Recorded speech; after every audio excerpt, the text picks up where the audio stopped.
আরজিকর কাণ্ডে ভাইরাল ছবি নিয়ে পরতে পরতে রহস্য।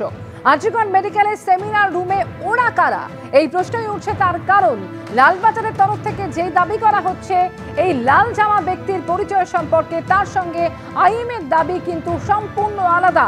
Fair and bright night and day cream, ত্বক থাকবে ব্রাইট সারাদিন, পলিউশন ফ্রি, ঠিক যেন রাতের ফোঁটা সাদা ফুল। সারাদিন হ্যাপি ব্রাইট স্কিন। পুলিশের দাবি সম্পূর্ণ খারিজ করে দিয়েছে আইএমের রাজ্য শাখা। এসএসকেএমের চিকিৎসক বলে পাল্টা দাবি করা হচ্ছে ওই লাল জামা পরা ব্যক্তিকে। অন্যদিকে যাকে ফিঙ্গারপ্রিন্ট বিশেষজ্ঞ আনিসুর রহমান বলে দাবি করছে লালবাজার। কিন্তু এখানেই প্রশ্ন উঠছে যে লাল জামা পরা ব্যক্তি যদি এসএসকেএমের হন, তাহলে তিনি সেই সময় ঘটনাস্থলে কি করছিলেন?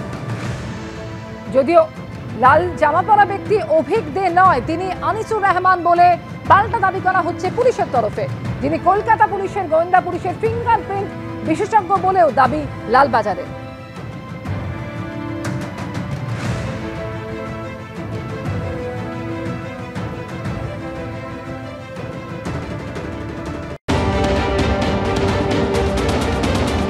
অভিক বাবু ওই দিন আমার সাথে তো ছিল না, কিন্তু আমি সোশ্যাল মিডিয়া মাধ্যমে যতটা দেখতে পেয়েছি, আমি বা যেই জিনিসগুলো দেখতে পেয়েছি সোশ্যাল মিডিয়ার মাধ্যমে, আমার মনে হয় না অভিক দে ওটা। অভিক দে অত বড় পাগল নয়। আমি চিনি, আমি 100 বার বলছি, স্বীকার করছি, আমি তাকে চিনি। সে আমার দাদা সমতুল্য। আমি সব সম্মান দিয়ে কথা বলছি, আর সম্মান দিচ্ছি আর দেব। তিনি সেই সময় সেমিনার রুমে কখনোই ছিলেন না। ওটা পুলিশ কর্ডন এরিয়া, ওখানে ছিলেন না তিনি। এটা আমি আপনাকে বলতে পারি, খুব দায়িত্ব নিয়ে বলতে পারি। কিন্তু ডিএমই স্যার যখন বেরিয়েছিলেন, তার পিছনে দেখা যাচ্ছে তিনি অভিজ্ঞ। ডিএবি স্যার যখন বেরিয়েছিলেন তখন তার পিছনে তো আমাকেও দেখা যাচ্ছে, আপনি ভালো করে দেখবেন। এই যে কুৎসাটা রটছে, এই যে কি একটা আপনি বলেন বেগুনি শার্ট, খাকি প্যান্ট, এই যে কুৎসাটা রটছে, এই কুৎসাটা থেকে বুঝতে পারছেন আপনি আমাকে যে কর্ডন অফ করা হয়েছে, আমাকে যে পিন করা হচ্ছে বারবার, যে আমি নাকি ওইজন। আপনাদের এবিপি তো ক্যাপচার করেছিল পুরো জিনিসটা, আপনি দেখবেন ভালো করে। সেরকম মিথ্যাচারটা অভিজ্ঞদের বিরুদ্ধে লড়াচ্ছে। মধ্যমগ্রামের পর এবার বীরভূমে ইলামবাজার, সেখানে কর্তব্যরত এক নার্স, তাকে শ্লীলতাহানি করা হয়েছে বলে অভিযোগ। রোগীর বিরুদ্ধে শ্লীলতাহানি এবং গালিগালাজের অভিযোগ।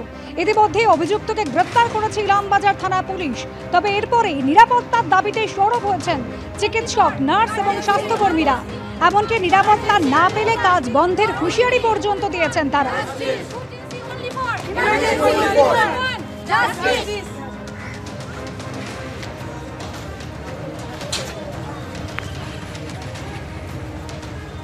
Only for emergency, only for emergency, don't give me, we want justice, urgency only for emergency.